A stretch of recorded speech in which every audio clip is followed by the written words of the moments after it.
સુરત શહેરમાં એનએસયુઆઈ અને કોંગ્રેસ દ્વારા તાજેતરમાં થયેલ પેપર લીક અને પરીક્ષામાં ગેરરીતિના કૌભાંડોના વિરોધમાં ઉગ્ર દેખાવો કરવામાં આવ્યા હતા. વિરોધ પ્રદર્શનનું મુખ્ય કેન્દ્રબિંદુ કેન્દ્રીય શિક્ષણ મંત્રી ધર્મેન્દ્ર પ્રધાનનું રાજીનામું માંગવાનું હતું. પ્રદર્શનકારીઓએ આક્ષેપ કર્યો હતો કે દેશના લાખો યુવાઓના ભવિષ્ય સાથે સરકાર દ્વારા ગંભીર ખિલવાડ કરવામાં આવી રહ્યો છે, જે સહન કરી શકાય તેમ નથી. વિદ્યાર્થીઓના હક અને તેમને ન્યાય અપાવવા માટે સુરતના રસ્તા ઉપર ઉતરી આવેલા કાર્યકરોએ સરકાર વિરોધી ઉગ્ર સૂત્રોચ્ચાર કરી પોતાનો રોષ વ્યક્ત કર્યો હતો.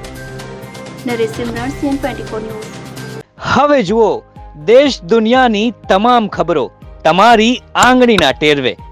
ઉઠાવો મોબાઈલ અને ગૂગલ પ્લે સ્ટોર પરથી ડાઉનલોડ કરો અમારી CN24 ન્યૂઝ મોબાઈલ એપ.